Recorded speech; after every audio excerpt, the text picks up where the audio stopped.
কি সুন্দর natural beauty বলতো এখানকার। হ্যাঁ তাই তো, হাংরি গার্ডেনের পরিবেশই আলাদা। হ্যাঁ হ্যাঁ দারুণ।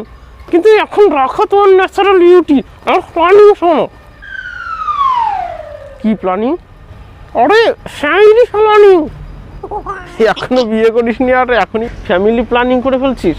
হ্যাঁ করতে হয় না, করতে হয় না, করতে হয় তো। শুনি, আরে হয়েছি আর বাচ্চা হলে, তোর বাচ্চা হলে, বাচ্চা কবে হলো? আরে শোনো না, আর বাচ্চা হলে নাম রাখবো কি জানো? কি নাম রাখবি?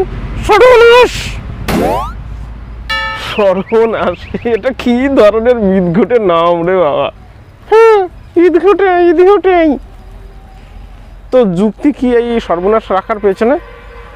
আরে শ্বশুরমশাইকে বলো ওটা মেয়েকে বিয়ে করে, আপনার মেয়েকে বিয়ে করে আর সর্বনাশ হয়েছে, সর্বনাশ।